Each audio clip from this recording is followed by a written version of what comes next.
दोस्तों कैसे हो दोस्तों। हम पढ़ रहे थे 12th क्लास की केमिस्ट्री का चैप्टर नंबर 5 जिसका नाम था सरफेस केमिस्ट्री पृष्ठ रसायन। और दोस्तों हम पिछली क्लास में या पिछली वीडियो में हमने उत्प्रेरक के बारे में पढ़ लिया था। तो दोस्तों अब हम पढ़ते हैं आगे उत्प्रेरक। अब आगे बढ़ते हैं तो अब हम पढ़ते हैं इसमें टॉपिक एंजाइम।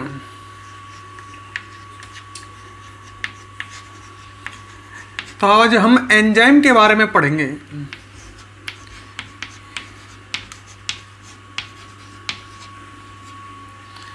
हाँ तो दोस्तों मेरी बात को आप ढंग से सुनना कि एंजाइम क्या होते हैं। देखो दोस्तों जो एंजाइम हैं ये जीव जंतुओं के शरीर में पाए जाते हैं। एक एक शब्द को ढंग से सुनो।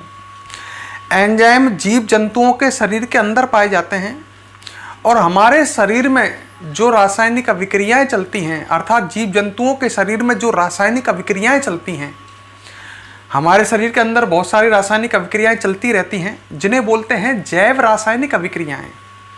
नाम से लग रहा है जैव रासायनिक अभिक्रियाएं, जीवों के शरीर में होने वाली रासायनिक अभिक्रियाएं। तो जो एंजाइम है मैं इनकी बात कर रहा था दोस्तों। एंजाइम जीव जंतुओं के शरीर में पाए जाते हैं और जीव जंतुओं के शरीर में जो जैव रासायनिक अभिक्रियाएं चलती हैं उनका वेग बढ़ाते हैं। एंजाइम वेग बढ़ाते हैं, कोई भी एंजाइम वेग घटाता नहीं है।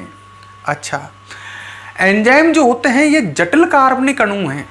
जटिल का मतलब समझ गए। जटिल मतलब जिनकी संरचना काफ़ी टफ हो, बड़े बड़े जटिल कठिन संरचना वाले कार्बनिक यौगिक हैं। ये कार्बन के यौगिक हैं।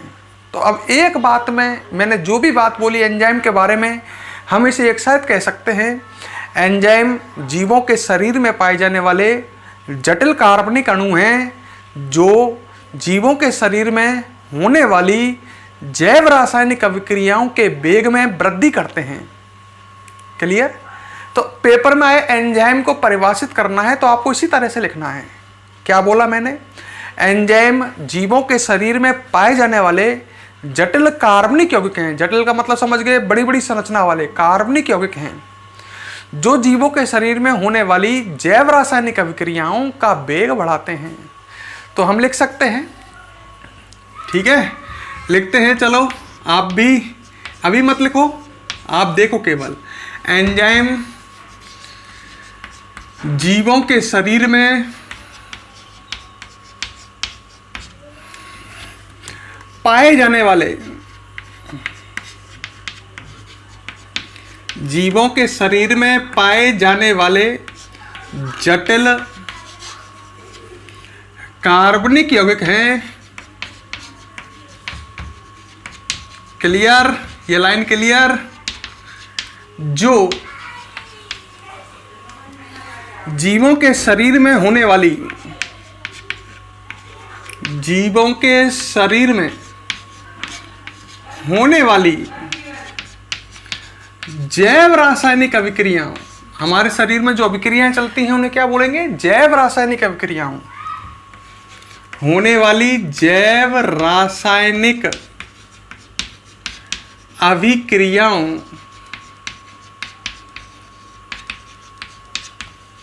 का वेग बढ़ाते हैं, के वेग में वृद्धि करते हैं। तो आप समझ गए होंगे कि एंजाइम क्या है।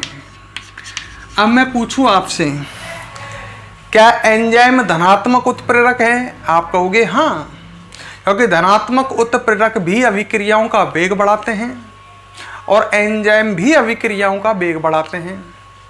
पर अंतर इतना है, एंजाइम जीवों के शरीर के अंदर होने वाली अभिक्रियाओं का वेग बढ़ाते हैं, मतलब एंजाइम जीव जंतुओं के शरीर में पाए जाते हैं। क्लियर? मतलब हम नू कह दे सिंपल भाषा में, हमारे शरीर के अंदर जो धनात्मक उत्प्रेरक हैं, जो अभिक्रिया का वेग बढ़ाने वाले उत्प्रेरक हैं, उन्हें हम क्या बोल रहे हैं? एंजाइम बोल रहे हैं। अच्छा आगे सुनो। तो दोनों अलग अलग चीज हो गई, एंजाइम अलग, उत्प्रेरक अलग। जीवों के शरीर में पाए जाने वाले उत्प्रेरक एंजाइम हैं। क्लियर करो, समझो हर चीज को। अब आगे बढ़ते हैं। अगला टॉपिक है इसमें कुछ एंजाइमेटिक अभिक्रियाओं के उदाहरण।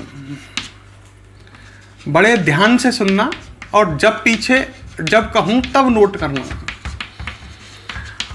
मतलब मैं आपको कुछ ऐसी अभिक्रियाएं बताने जा रहा हूं जिनमें एंजाइम प्रयुक्त होता है। नाम लिख रहा है कुछ एंजाइमेटिक अभिक्रियाएं जिनमें एंजाइम काम आता है। ऐसी अभिक्रियाओं के उदाहरण, ऐसी अभिक्रियाओं के एग्जाम्पल देखते हैं। क्लियर? तो सबसे पहला एग्जाम्पल नंबर 1, ध्यान रखना और समझना जो बात मैं बोल रहा हूं, रटने की कोशिश नहीं करें कभी भी, हर चीज को समझें। ये ग्लूकोज है और ग्लूकोज का फॉर्मूला आप जानते हो C6H12O6। ये ग्लूकोज लिख दिया मैंने आपके सामने, ठीक है। अच्छा, एक एंजाइम है जाइमेज। एक बात और बता दूं, ये फर्स्ट डिस्कवर्ड एंजाइम है, पहला खोजा गया एंजाइम है। और ये जाइमेज एंजाइम जो होता है ये ग्लूकोज को अपघटित कर देता है, तोड़ देता है एथिल अल्कोहल में। 2 तो अणु बनेंगे एथिल अल्कोहल के, ये ध्यान होगा आपको, C2H5OH एथिल अल्कोहल, और संग में बनता है 2 अणु बनेंगे CO2 के। बैलेंस रिएक्शन है। तो ग्लूकोज अपघटित होता है और क्या बनाता है, एथिल अल्कोहल और कार्बन डाइऑक्साइड गैस। इस अभिक्रिया को जाइमेज एंजाइम उत्प्रेरित करता है, मतलब इस अभिक्रिया के वेग को ये एंजाइम बढ़ाता है। तो ये एक एंजाइमेटिक अभिक्रिया है, ऐसी अभिक्रिया है जिसमें एंजाइम प्रयुक्त हुआ है। आप भी याद कर लो, ग्लूकोज का किसमें अपघटन, एथिल अल्कोहल और CO2 में। इस अभिक्रिया में एंजाइम कौन सा प्रयुक्त हुआ है, आप कहोगे जाइमेज एंजाइम। क्लियर? एक बात और सुनो, और जानकारी देता हूं। देखो, एथिल अल्कोहल जो होता है ये शराब बोलते हैं अपन इसको देसी भाषा में, मदिरा, शराब। तो ग्लूकोज से शराब बनाने की विधि है ये, और ये बहुत ज़्यादा काम आती है उन फैक्ट्रियों में जहाँ शराब बनाई जाती है। इस रिएक्शन से वहाँ पर, समझ रहे मेरी बात को, ये अभिक्रिया काम आती है। इसको किण्वन अभिक्रिया भी बोलते हैं। तो किण्वन अभिक्रिया है ये, ग्लूकोज से क्या बनना, एथिल अल्कोहल और CO2, किण्वन अभिक्रिया। याद रख सको तो याद रख लो, नहीं रिएक्शन आपके सामने। दूसरा एग्जाम्पल देता हूं, यूरिया का फॉर्मूला होता है NH2CONH2। इसको यूरिया बोलते हैं। यूरिया खाद सुनी होगी ना, वो यूरिया है ये तो हमें बहुत ज़्यादा दिया जाता है, उर्वरक है, भूमि की उर्वरक क्षमता, पैदावार को बढ़ाता है। यूरिया ले लिया मैंने, NH2CONH2। क्लियर? और इसकी जल से अभिक्रिया कराई है। जल से अभिक्रिया मतलब इसका जल अपघटन, ठीक है।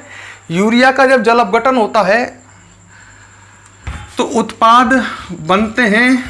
देखो 2 H हैं, एक H ये रहा, एक H ये रहा। एक को इस NH2 से जोड़ दो और एक को इस NH2 से जोड़ दो, तो 2 तो बन जाएंगे NH3। नहीं दिखे क्या, 2 H, एक इधर एक इधर, और इस बीच वाले O को इस C से जोड़ दो, तो बीच में क्या बन जाएगा, एक CO2।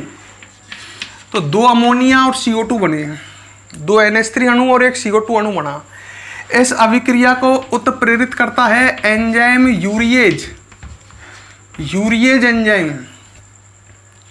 नाम से याद कर लो, यूरिया के जल अपघटन की अभिक्रिया को उत्प्रेरित करता है कौन सा enzyme, urease enzyme. Clear? 2 example हो गए। तीसरा एग्जाम्पल,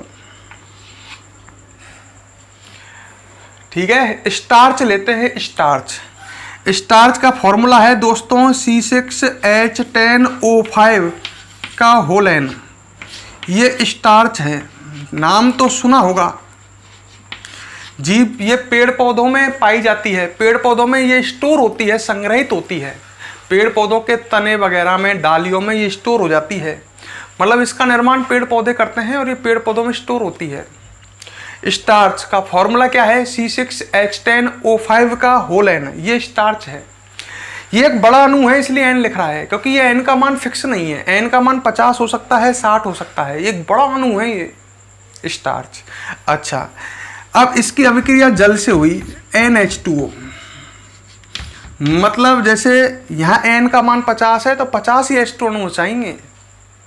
तो ये स्टार्च का क्या हो रहा है, जल अपघटन। जल से अभिक्रिया, जल अपघटन।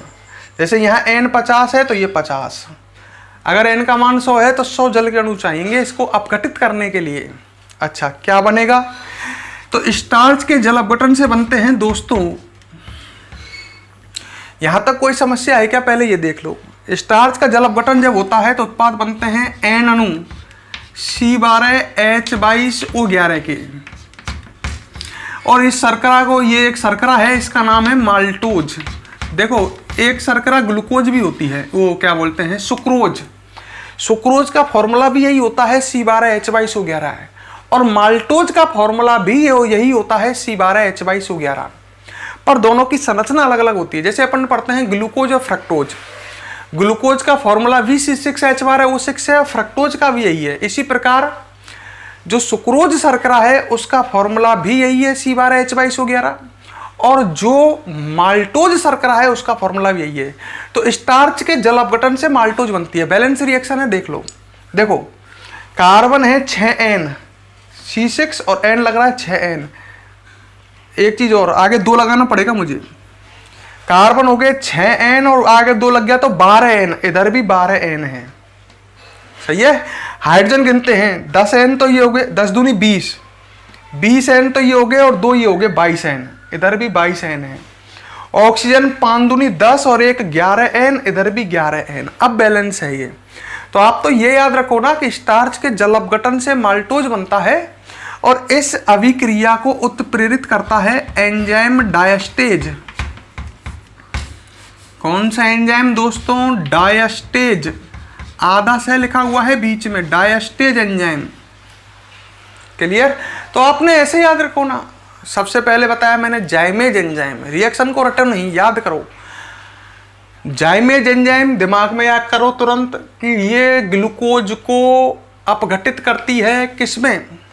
एथिल अल्कोहल और CO2 में, ये एंजाइम। दूसरा एंजाइम याद करो यूरिएज, अपने आप याद आ जाएगा, ये यूरिया का जल अपघटन करती है और अमोनिया और CO2 बनता है। तीसरा बताया डायस्टेज एंजाइम, ये स्टार्च का जल अपघटन करती है जिससे माल्टोज शर्करा बनती हैं। तो ये 3 अभिक्रिया तो मैंने आपको बताई जो एंजाइमेटिक अभिक्रिया है, ऐसी अभिक्रिया है जिनमें एंजाइम उत्प्रेरक का काम करता है। दोस्तों पहले यहाँ तक नोट करो, फिर हम आगे और देखते हैं, और अभिक्रिया ऐसी देखेंगे हमें। ठीक है, फटाफट पोज करो, फटाफट नोट करो।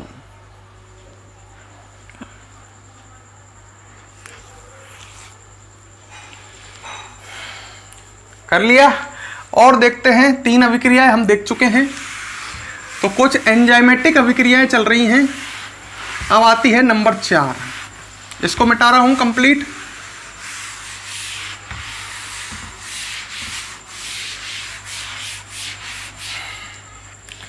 नंबर 4, कुछ एंजाइमेटिक अभिक्रियाओं को उदाहरण देख रहे हैं, और चौथा एग्जाम्पल। आपके मैं लेता हूं शर्करा, पर सुक्रोज शर्करा ले रहा हूं, C12H22O11। ये माल्टोज नहीं है, कौन सी शर्करा है? सुक्रोज। ठीक है, अच्छा, इसका भी जल अपघटन कराया H2O, ये आपने पढ़ी है। शर्करा का जल अपघटन पढ़ी होगी, बहुत जगह आई है, छद्म एकाणुक अभिक्रिया में। यहां समांगी उत्प्रेरण के एग्जाम्पल में बताई थी। शर्करा का जल अपघटन होगा तो उत्पाद बनेंगे ग्लूकोज और फ्रक्टोज, C6H12O6, ये ग्लूकोज बनेगा, और दूसरा भी C6H12O6 बनेगा, पर वो किसका क्या बनेगा? फ्रक्टोज बनेगा। तो सुक्रोज के जल अपघटन से ये बना। इसमें इस अभिक्रिया में इन्वर्टेज एंजाइम प्रयुक्त कर सकते हो आप, ये इन्वर्टेज एंजाइम है। ठीक है, अम्ल भी इसमें अभिक्रिया में उत्प्रेरक का काम कर लेता है, और इन्वर्टेज एंजाइम भी इस अभिक्रिया में उत्प्रेरक का काम कर लेता है।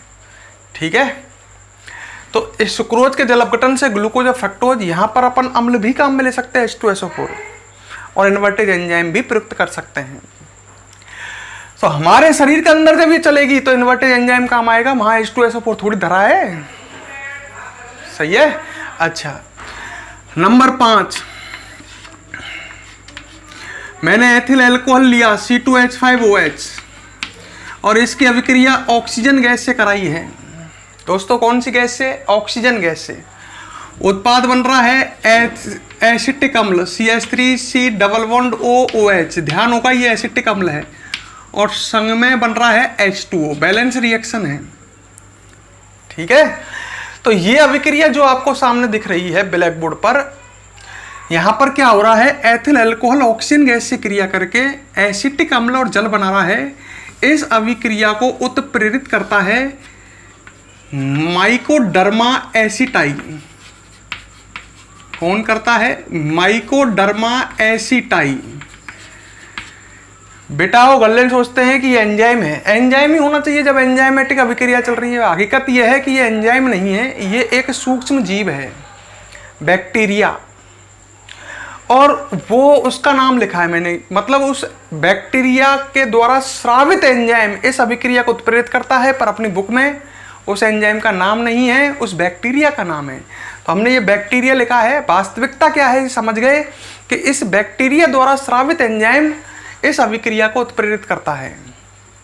ठीक है। और नंबर 6 अब सरल सरल सी आएंगी, आपको याद रह जाएंगी आसानी से। दूध का दही में परिवर्तन इस अभिक्रिया को लैक्टोबैसिलस नाम का सूक्ष्म जीव उत्प्रेरित करता है। लैक्टोबैसिलस ये भी एक सूक्ष्म जीव लिखा है मैंने, क्यों? क्योंकि इसके द्वारा स्रावित एंजाइम इस अभिक्रिया को उत्प्रेरित करता है, जिसका नाम नहीं दे रखा है। तो अपन को बुक के अकॉर्डिंग चलना होता है। तो दूध का दही में बदलना, इसको लैक्टोबैसिलस नाम का एक सूक्ष्मजीव इस अभिक्रिया को उत्प्रेरित करता है। वास्तविकता यह है कि इसके द्वारा स्रावित एंजाइम इस अभिक्रिया को उत्प्रेरित करता है। हमारे शरीर में दूध से दही बन जाता है ना, फट जाता है ना दूध जाते ही, और ये बैक्टीरिया हमारे शरीर में प्रेजेंट है, ये दूध को दही में परिवर्तित करता है। नंबर 7 प्रोटीन से एमिनो अम्ल का निर्माण। देखो अभी तो हमें समझ में नहीं आएगा, पर इतना तो समझ लो कि हमने प्रोटीन नाम सुना होगा। प्रोटीन दाल में, नाज में, आदि में उपस्थित होता है। तो प्रोटीन का एमिनो अम्लों में तोड़ता है एंजाइम है, इसका नाम पेप्सिन एंजाइम। याद रखो, प्रोटीन को एमिनो अम्ल में परिवर्तित करता है एंजाइम कौन सा? पेप्सिन। याद आपको करनी पड़ेगी दोस्तों। ठीक है, रटो नहीं, केवल ऐसे याद कर लो, एंजाइम के नाम याद कर लो, जिससे हमें याद रह जाएंगी ये कि पेप्सिन एंजाइम क्या करता है? प्रोटीन को एमिनो अम्ल में परिवर्तित, दूध को दही में लैक्टोबैसिलस। ठीक है। अच्छा, और कुछ एग्जाम्पल। नंबर 8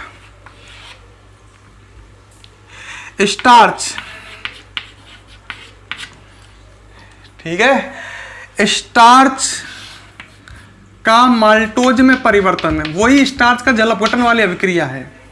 स्टार्च को माल्टोज में परिवर्तित डाइस्टेज एंजाइम भी करता है, और स्टार्च को माल्टोज में परिवर्तित टाइलिन एंजाइम भी करता है। ये हमारे लार में पाया जाता है।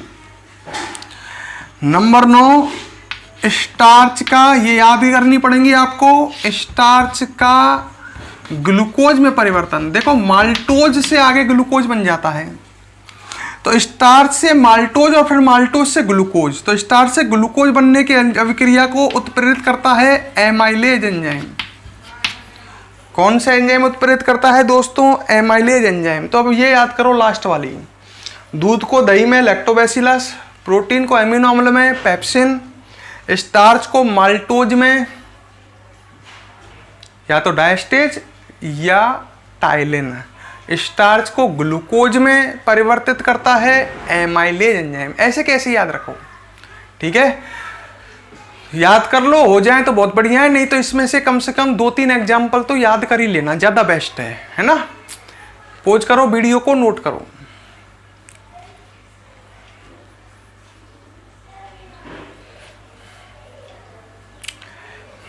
कर लिया? अब हम आगे बढ़ते हैं।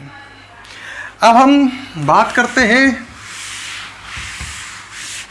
देखो पूरा ये याद नहीं हो, 9 की 9 को जरूर नहीं है, 2-3 तो याद कर ही लेना। ठीक है, 2-3 अभिक्रियाएं पेपर में आ जाए, एंजाइम को समझाइए और अभिक्रियाएं लिखवाए आपसे, तो आप लिख सकते हो। अच्छा, अब आगे हम पढ़ते हैं एंजाइम उत्प्रेरित अभिक्रिया की क्रियाविधि।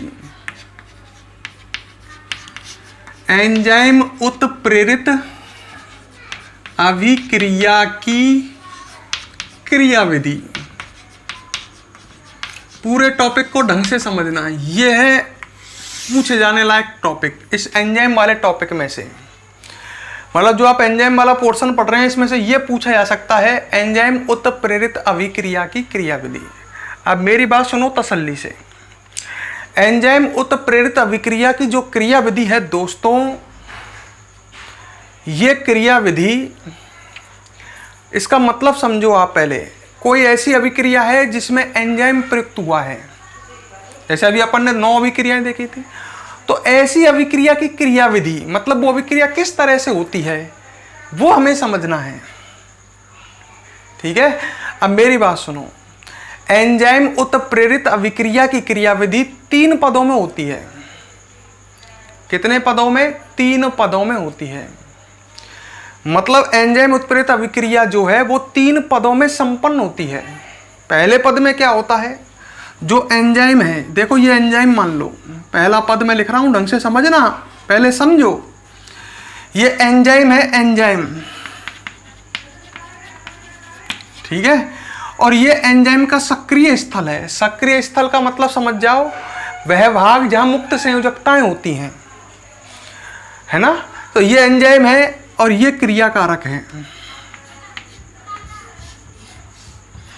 तो पहले पद में क्या होगा, ये स्टेप फर्स्ट है। पहले पद में एंजाइम के सक्रिय स्थल से, ये सक्रिय स्थल है मतलब वह भाग है जहां मुक्त संयोजकताएं होती हैं, इससे ये क्रिया कारक जुड़ेगा, ये क्रिया कारक है। तो पहले पद में तो क्या हुआ आप समझ गए होंगे, इस तरह का बन जाएगा। समझ लो मेरी बात को, मैं डायग्राम से समझा रहा हूं। ये क्रिया कारक जुड़ गया एंजाइम के सक्रिय स्थल से, और ये बन गया एंजाइम क्रिया कारक मध्यवर्ती। तो पहला पद समझ में आया। मैंने कहा एंजाइम उत्प्रेरित अभिक्रिया क्रिया विधि 3 पदों में होती है। तो पहले पद में क्या हुआ, एंजाइम के सक्रिय स्थल से क्रिया कारक जुड़ता है, वह क्या बन जाता है, एंजाइम क्रिया कारक मध्यवर्ती बन गया। ये बन गया एंजाइम क्रिया कारक मध्यवर्ती। तो पहला पद आपके समझ में आ गया होगा, मिटाऊंगा मैं पीछे, देख लो। फिर सेकंड स्टेप आता है। इसमें क्या होता है, जो ये एंजाइम है ना, ये जो क्रिया कारक दिख रहा है आपको, इसमें रासायनिक परिवर्तन होता है, मतलब क्रिया कारक में परिवर्तन होता है, वो खुद को बदल लेता है। तो सेकंड स्टेप में ये हुआ, ये तो अपना एंजाइम क्रिया कारक मध्यवर्ती है ये। तो सेकंड स्टेप में क्या होगा कि एंजाइम क्रिया कारक मध्यवर्ती में जो क्रिया कारक है उसमें रासायनिक परिवर्तन होता है, तो क्रिया कारक अपने आप को चेंज कर लेता है। चेंज हो गया। तो एंजाइम क्रिया कारक मध्यवर्ती में जो क्रिया कारक है वह स्वयं में रासायनिक परिवर्तन करता है, जिससे ये बन जाएगा, ये एंजाइम क्रिया कारक मध्यवर्ती था, इससे बन जाएगा ये एंजाइम उत्पाद मध्यवर्ती। तो सिंपल सुन लो, सेकंड स्टेप में क्या हो रहा है, एंजाइम क्रिया कारक मध्यवर्ती से एंजाइम उत्पाद मध्यवर्ती बन रहा है। और थर्ड स्टेप में क्या होगा, एंजाइम अलग और उत्पाद अलग। समझ गए मेरी बात है। थर्ड स्टेप में ऐसा होगा, ये एंजाइम अलग हो जाएगा और उत्पाद अलग हो जाएगा। तो एंजाइम तो अपरिवर्तित रूप से शेष रह जाएगा, एंजाइम में तो कुछ नहीं बिगड़ा, ये तो ऐसे के ऐसे रह जाएगा। तो इस तरह से एंजाइम उत्प्रेरित अभिक्रिया की क्रिया विधि 3 पदों में संपन्न होती है। ठीक है, तो दोबारा सुनो, बताओ मुझे पद बताओ, पहले पद में क्या हुआ। तो लड़के ने कहा सोच समझ करके कि पहले पद में क्रिया कारक जो है वो एंजाइम के सक्रिय स्थल से जुड़ता है, जिससे एंजाइम क्रिया कारक मध्यवर्ती बनता है। अब मैंने कहा सेकंड पद में क्या हुआ, क्रिया कारक में रासायनिक परिवर्तन होता है, जिससे एंजाइम उत्पाद मध्यवर्ती बनता है। थर्ड स्टेप में क्या होता है, एंजाइम उत्पाद मध्यवर्ती से एंजाइम व उत्पाद पृथक हो जाते हैं। क्लियर, एंजाइम अलग हो जाता है और उत्पाद अलग हो जाता है। तो एक तरह से क्रिया कारक किस में चेंज हो गया, उत्पाद में अभिक्रिया हो गई और इस तरह से संपन्न हुई।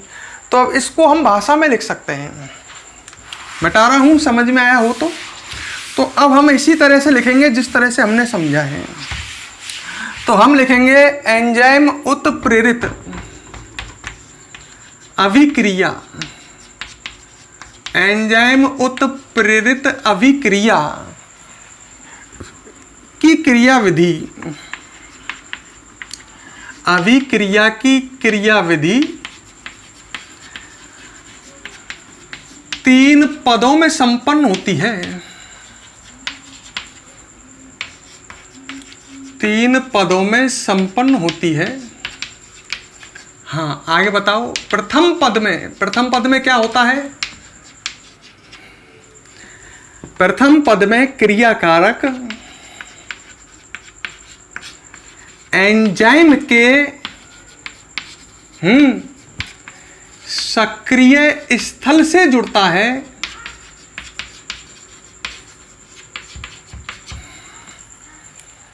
क्रियाकारक एंजाइम के सक्रिय स्थल से जुड़ता है, जिससे एंजाइम क्या बनता है? बताओ। एंजाइम क्रियाकारक मध्यवर्ती बनता है।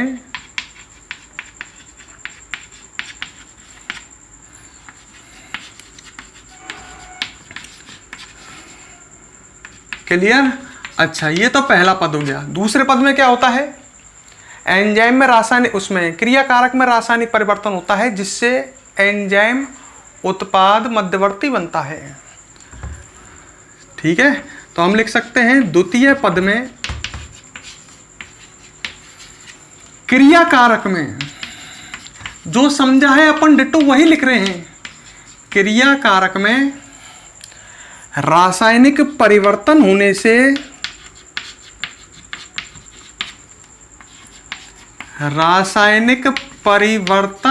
से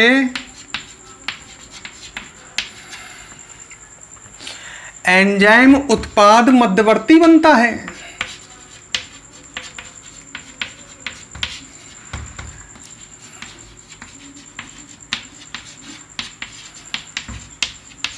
ठीक है। अच्छा, अब तृतीय पद में क्या होता है? तृतीय पद में बताओ। एंजाइम उत्पाद मध्यवर्ती से एंजाइम व उत्पाद पृथक हो जाते हैं। पृथक हो जाते हैं। क्लियर? अब इसको अपन इस तरह से लिख देते हैं। स्टेप फर्स्ट समझ में आ गई होगी, ऐसी कोई कठिन नहीं है। पहले पद में क्या हुआ? एंजाइम के सक्रिय स्थल से कौन जुड़ा? क्रियाकारक। क्या बना? एंजाइम क्रियाकारक मध्यवर्ती।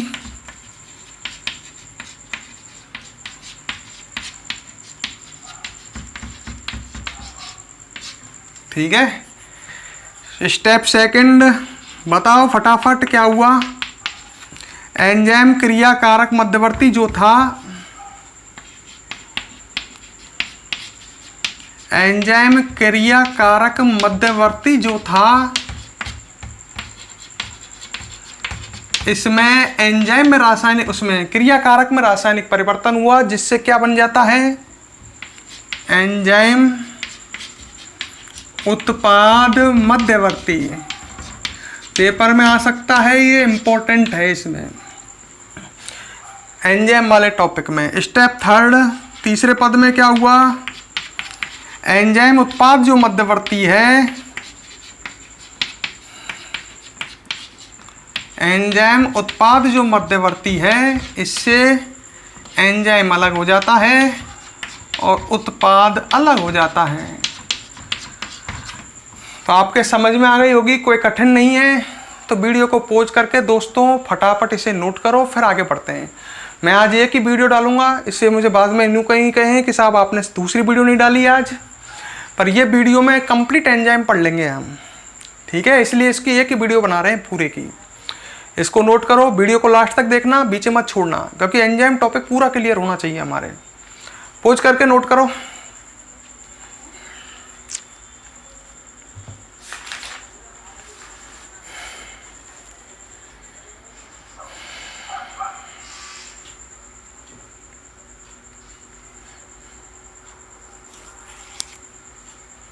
कर लिया?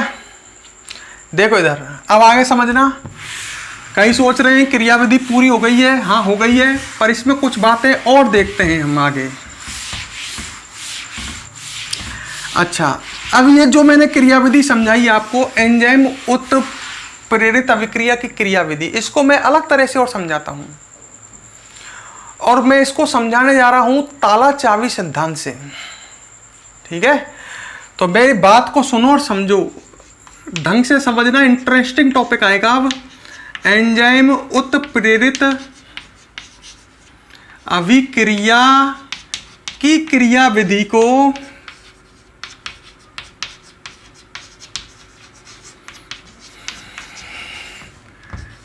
ताला चाबी सिद्धांत से समझ सकते हैं। मजा आ गया सुनते ही? मतलब एंजाइम उत्प्रेरित अभिक्रिया क्रियाविधि 3 पदों में होती है, कोई दिक्कत नहीं है, पर इसको एक अलग तरीके से समझ सकते हैं। और किस सिद्धांत से? एंजाइम उत्प्रेरित अभिक्रिया की क्रियाविधि को आप ताला चाबी सिद्धांत से भी समझ सकते हैं।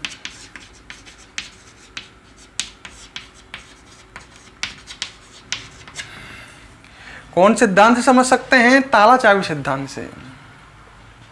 ठीक है, अच्छा, एंजाइम चाबी की तरह, सुन लो मेरी बात है, एंजाइम चाबी की तरह वह क्रियाकारक ताले की तरह होता है। ताले के समान होता है, ऐसे लिख दूं, समझ गए?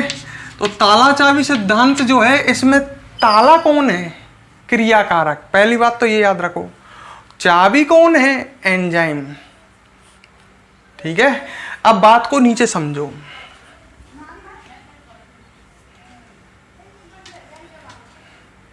ठीक है, देखो इधर, जैसे ये तो मैं ताला बना रहा हूं, अब ढंग से समझना, सामने है ना, ये दोस्तों आपके सामने ताला बना रहा है। ठीक है, और ये चाबी लगाने की जगह है, ये ताला है। ताला कौन बताया मैंने? बताओ पहले। क्रियाकारक। ठीक है, और अब इसके बगल में बनाई जा रही है चाबी। ये मैंने आपके सामने चाबी बनाई। चाबी कौन है दोस्तों? एंजाइम। ठीक है, और अब इस ताले में, ये ताला बंद है, इसमें ये चाबी लगा देता हूं। लगा दी चाबी। जैसे ही मैंने इस ताले में ये चाबी लगाई, ढंग से देखना, ये ताला है, बड़े मजे से समझो, और ये इसमें चाबी लग गई है।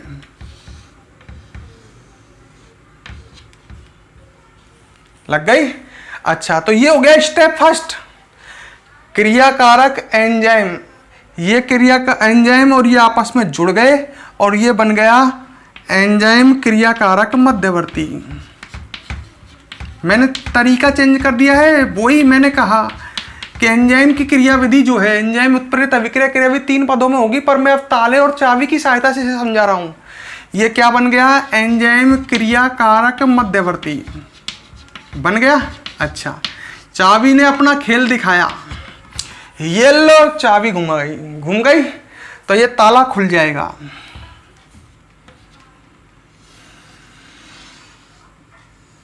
ताले को खोलूंगा मैं अब, है ना? लड़का कह रहे कहाँ खुला है? अभी खुलेगा, रुक तो जा गधे। ये चाबी और ये लो, खुल गया ताला। खुल गया ना? अच्छा, मतलब ये जो क्रियाकारक था वो किस में कन्वर्ट हो चुका है? उत्पाद में। तो ये बन गया एंजाइम उत्पाद मध्यवर्ती। ताला ही तो बदलेगा, ताला बंद से खुल गया ना, तो ये बन गया एंजाइम उत्पाद मध्यवर्ती। तो देखो ये सेकंड स्टेप आ गया। ये फर्स्ट स्टेप एंजाइम क्रियाकारक मध्यवर्ती बना। सेकंड स्टेप एंजाइम, उसमें क्रियाकारक में रासायनिक परिवर्तन हुआ जिससे बन गया एंजाइम उत्पाद मध्यवर्ती। अब थर्ड स्टेप में ताला अलग,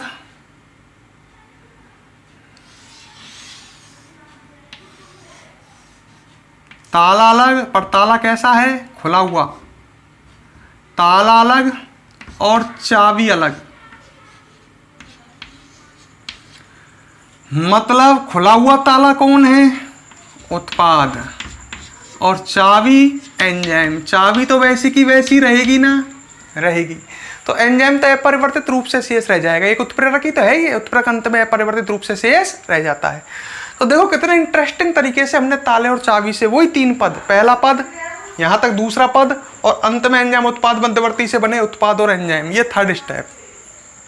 अच्छा एक बात बताओ, मेरे पास ये ताला है, क्या सभी चाबी से खुल जाएगा? नहीं, इसकी एक विशेष चाबी होगी।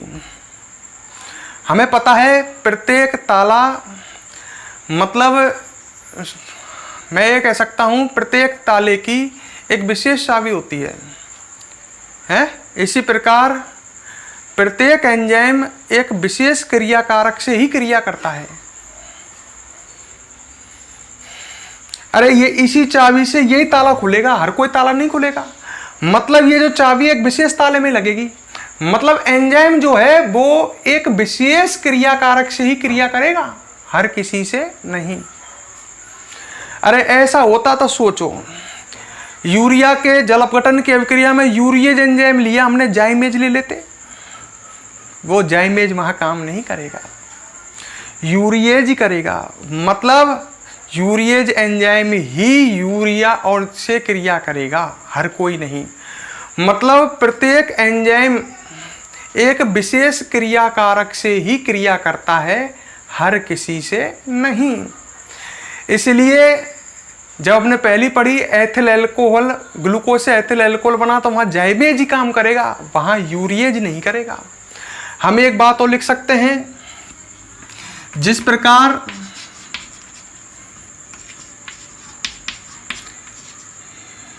एक विशेष ताले की एक विशेष चाबी होती है, एक विशेष, इस लाइन को समझ लेना, ताले की एक विशेष चाबी होती है, एक खास चाबी होती है। उसी प्रकार प्रत्येक एंजाइम एक विशेष क्रिया कारक से ही क्रिया करता है, एक विशेष क्रिया कारक से ही क्रिया करता है। लास्ट लाइन को क्लियर कर लेना, से ही क्रिया करता है। मतलब एंजाइम एक विशेष क्रिया कारक से ही क्रिया करेगा, हर किसी से नहीं। ये चाबी हर किस ताले में थोड़ी लगेगी, एक विशेष ताले में ही लगेगी। तो एंजाइम एक विशेष क्रिया कारक से ही क्रिया करता है। तो ये ताला चाबी सिद्धांत से भी मैंने आपको एंजाइम की क्रियाविधि समझाई। उसी टॉपिक को आप कंटिन्यू आगे बढ़ाइए, वो स्टेप लिखे हुए हैं ना, उसके बाद और यहाँ तक पेपर में आए एंजाइम की क्रियाविधि। तो दोस्तों टाइम बहुत मिलता है केमिस्ट्री के एग्जाम में, आप इसको कंप्लीट लिखें, यहाँ तक करें ताला चाबी सिद्धांत तक। इसको बनाओ, फटाफट नोट करो, फिर हम आगे बढ़ते हैं।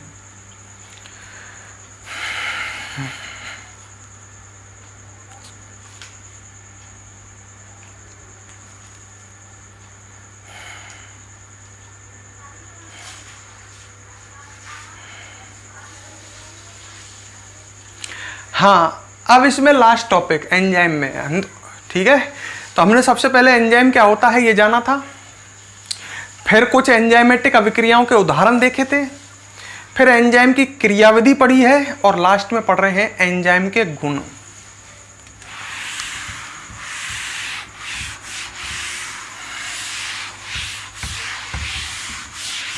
तो अपना लास्ट टॉपिक एंजाइम का, और वो लास्ट टॉपिक है एंजाइम के गुण।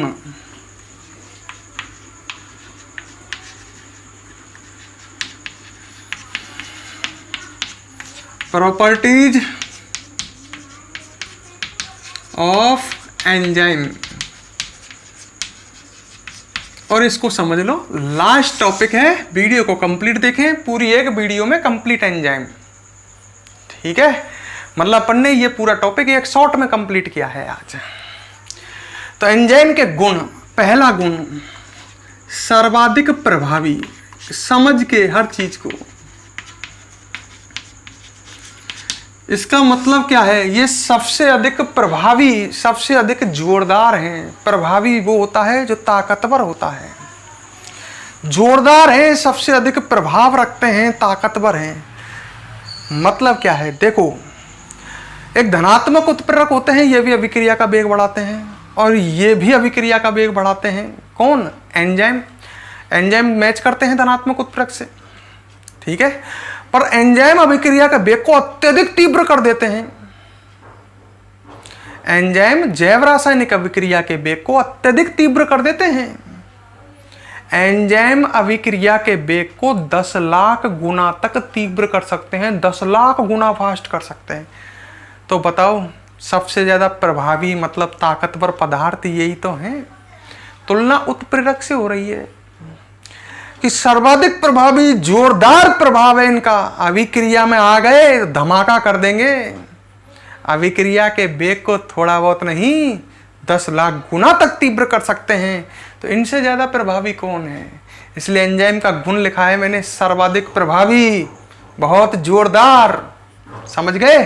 तो हम लिख सकते हैं एंजाइम, एक एक को समझो, जैव रासायनिक अभिक्रिया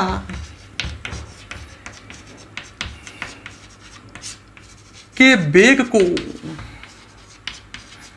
अत्यधिक तीव्र कर देता है, अत्यधिक तीव्र कर देता है। ठीक है, एक बात और लिख देते हैं, एंजाइम जैव रासायनिक अभिक्रिया के वेग को कितना गुना तीव्र कर सकते हैं? 10 लाख गुना। जैव रासायनिक अभिक्रिया के वेग को 10 लाख गुना तीव्र कर सकते हैं, कर सकता है। अतः एंजाइम सर्वाधिक प्रभावी पदार्थ हैं, मतलब सबसे ज्यादा प्रभावशाली पदार्थ है। उत्प्रेरक टक्कर में नहीं है, सर्वाधिक प्रभावी पदार्थ हैं।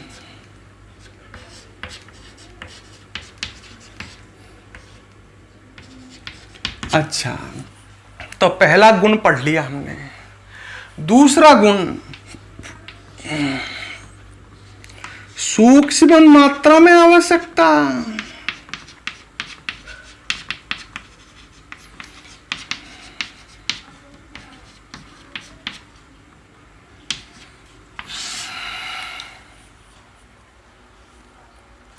क्या बोला मैंने? सूक्ष्म मात्रा में आवश्यकता।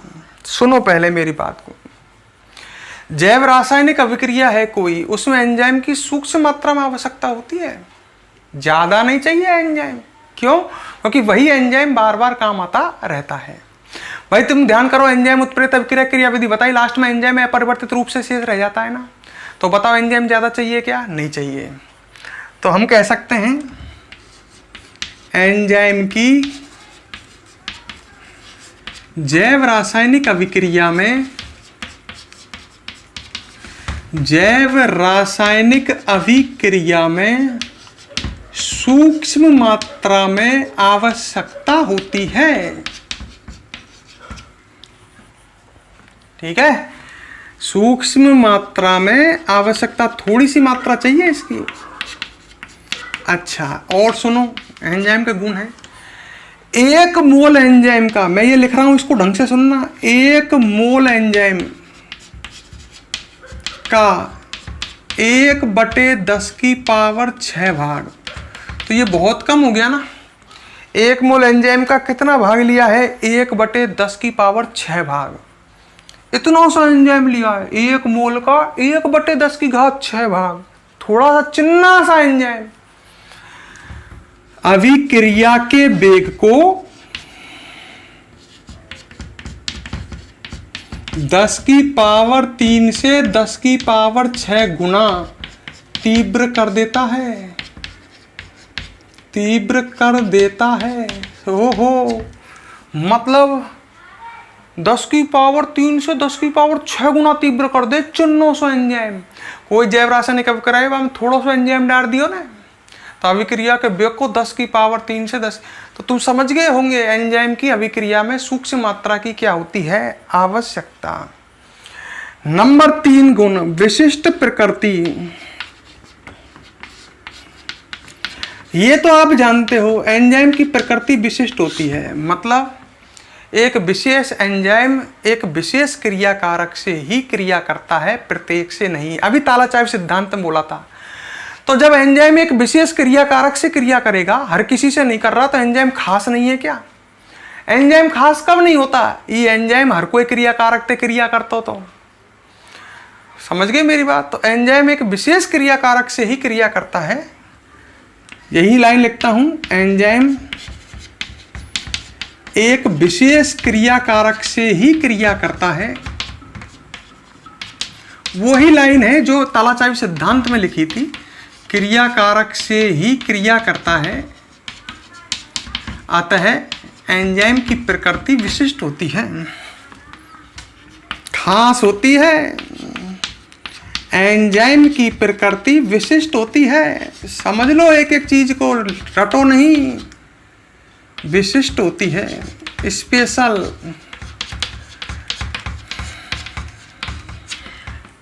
क्लियर? अच्छा, नंबर 4 अनुकूलतम ताप व अनुकूलतम पीएच। अनुकूलतम ताप व अनुकूलतम पीएच, दो शब्द हैं, एक संग काम में ले रहे हैं। अनुकूलतम ताप और अनुकूलतम पीएच, ये क्या होती है? वह ताप जिस पर एंजाइम की कार्य क्षमता सबसे अधिक हो, मतलब जिस ताप पर एंजाइम सबसे जोरदार काम करे, वो है अनुकूलतम ताप। और जिस पीएच पर एंजाइम सबसे जोरदार काम करे, वो है अनुकूलतम पीएच। तो हम कह सकते हैं वह ताप व पीएच जिस पर एंजाइम की कार्य क्षमता सर्वाधिक हो, मतलब कार्य करने की क्षमता सबसे अधिक हो, एंजाइम की कार्य क्षमता सर्वाधिक हो,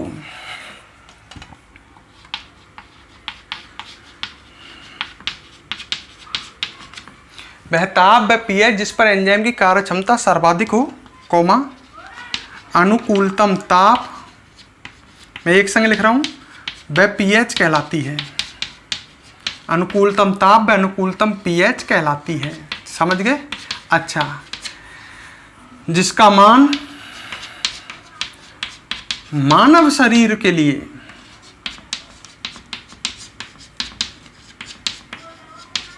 के लिए 35 डिग्री सेल्सियस व पीएच 7.4 है। मतलब सिंपल भाषा में कहता हूं, मानव शरीर में जो एंजाइम हैं उनके लिए वो सबसे बढ़िया काम कब करेंगे? जब शरीर का टेम्परेचर होगा 35 डिग्री सेल्सियस। मतलब हमारे शरीर में जो एंजाइम है इनके लिए अनुकूलतम ताप कितना है? 35 डिग्री सेल्सियस। वह अनुकूलतम पीएच कितनी है? 7.4। मान लो किसी व्यक्ति के बुखार आ गया, अब ऐसी स्थिति में लाला लफड़ा हो गया, तो बुखार आने पर शरीर का टेम्परेचर बढ़ता है, तो ऐसी स्थिति में बैठाओ एंजाइम की कार्य क्षमता कम हो जाती है, कार्य करने की क्षमता कम। शरीर की पीएच गड़बड़ा गई, 7.4 से बढ़ गई या घट गई, हमारे शरीर की पीएच 7.4 होती है, तो एंजाइम की कार्य क्षमता घट जाती है। तो कोई पूछे मानव शरीर में पाए जाने वाले एंजाइम के लिए अनुकूलतम ताप 35 डिग्री सेल्सियस, अनुकूलतम पीएच 7.4। क्लियर? अब इसमें एक छोटा सा टॉपिक और है, उसको लास्ट में, मतलब अभी 2 पॉइंट और हैं, 4 पॉइंट देखे अपन एंजाइम के गुण पढ़ रहे हैं, 2 टॉपिक और देखने हैं। सही है? एक सह एंजाइम और एक संदमक व विष। पहले आप इसको नोट करो, जगह नहीं है इसलिए लास्ट पीछे देखते हैं। फटाफट ये समझ में आ गए होंगे, पोज करो, फटाफट नोट करो।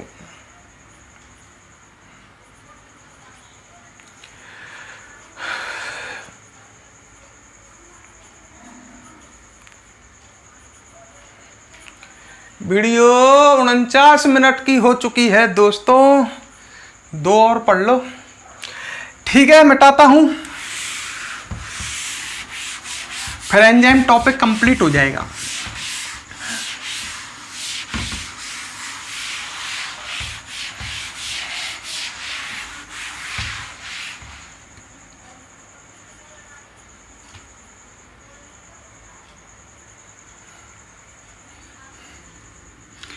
ठीक है।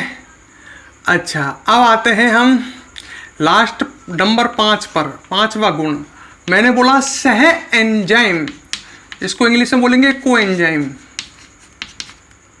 ठीक है, सह एंजाइम ये क्या होते हैं? सह एंजाइम ये वे पदार्थ हैं जो एंजाइम की क्रियाशीलता बढ़ाते हैं। जैसे ध्यान करो, उत्प्रेरक की क्रियाशीलता बढ़ाने वाले पदार्थ क्या बोले थे अपन ने? ध्यान कर लो तुम ही, मैं नहीं बताऊंगा। ठीक है, वर्धक, उत्प्रेरक, वर्धक, याद आ गया। और एंजाइम की क्रियाशीलता बढ़ाने वाले पदार्थ कहलाते हैं सह एंजाइम। तो हम लिख सकते हैं, गुण में ही पढ़ लो, इसको अलग से कौन पढ़ाएगा यार। वे पदार्थ जो एंजाइम की क्रियाशीलता बढ़ाते हैं,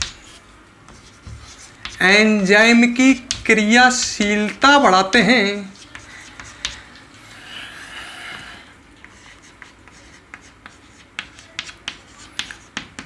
सह एंजाइम कहलाते हैं। अच्छा, तो हमारे समझ में आ गया ये उत्प्रेरक वर्धक की तरह है। हाँ, इसका एग्जाम्पल क्या है? देखो, विभिन्न आयन हमारे शरीर में दोस्तों आपको पता है विभिन्न प्रकार के आयन होते हैं, जैसे Na+, K+, Ca+2, Fe+3 आदि विभिन्न प्रकार के आयन हमारे शरीर में प्रेजेंट हैं। ये आयनों का काम क्या है? ये एंजाइम को क्रियाशील बनाते हैं। ठीक है, जब तो देखो, जब व्यक्ति को कोई सुस्ती आ रही हो, मरा पड़ा हो, हिल रही कस की नहीं है, तो क्या करते हैं? उसको ग्लूकोन-डी वगैरह या ऐसे पदार्थ देते हैं जैसे ORS के घोल वगैरह, समझ रहे? उनमें आयन होते हैं और ये आयन हमारे शरीर के अंदर पहुंच करके एंजाइम को क्रियाशील बना देते हैं। और जब एंजाइम क्रियाशील होंगे तो हमारे शरीर की अभिक्रियाओं का वेग बढ़ेगा, आदि में चुस्ती फुर्ती आती है। तो ये जो विभिन्न प्रकार के आयन हैं ये हमारे शरीर के लिए बहुत इंपॉर्टेंट हैं। ये हमारे शरीर को चुस्त फुरुस्त बनाते हैं। समझ गए होंगे, हमारे शरीर में होने वाली भैया एंजाइम को क्रियाशील बनाते हैं और एंजाइम क्रियाशील होंगे तो अभिक्रियाओं का वेग बढ़ेगा। ठीक है, और लास्ट में है संदमक व विष। संदमक या विष, संदमक या विष वहां भी पढ़ा था अपन ने। उत्प्रेरक विष पढ़ा था, जो उत्प्रेरक की क्रियाशीलता घटाते हैं वे पदार्थ। संदमक या विष क्या होते हैं? लिख सकते हैं, वे पदार्थ जो एंजाइम की क्रियाशीलता को कम करते हैं, घटाते हैं, जो एंजाइम की क्रियाशीलता को घटाते हैं।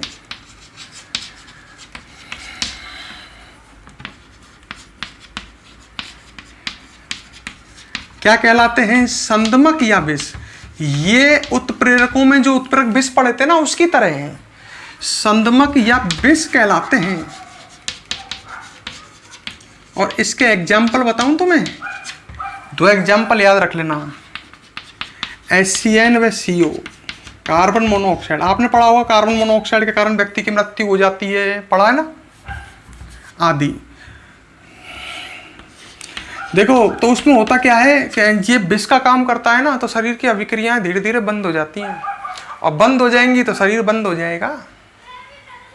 जैसे कोई व्यक्ति कार्बन मोनोऑक्साइड गैस का स्राव है, वहां सो रहा है, तो वो साइलेंट मृत्यु होती है उसकी, धीरे धीरे धीरे धीरे। समझ गया? HCN साइनाइड है, ये हाइड्रोजन साइनाइड नुकसानदायक है। ये भी शरीर में विभिन्न अभिक्रियाओं को बंद कर देता है, जिससे व्यक्ति की मृत्यु हो जाती है। वीडियो पॉज करो, पहले नोट करो, फिर आगे बात करते हैं आपसे।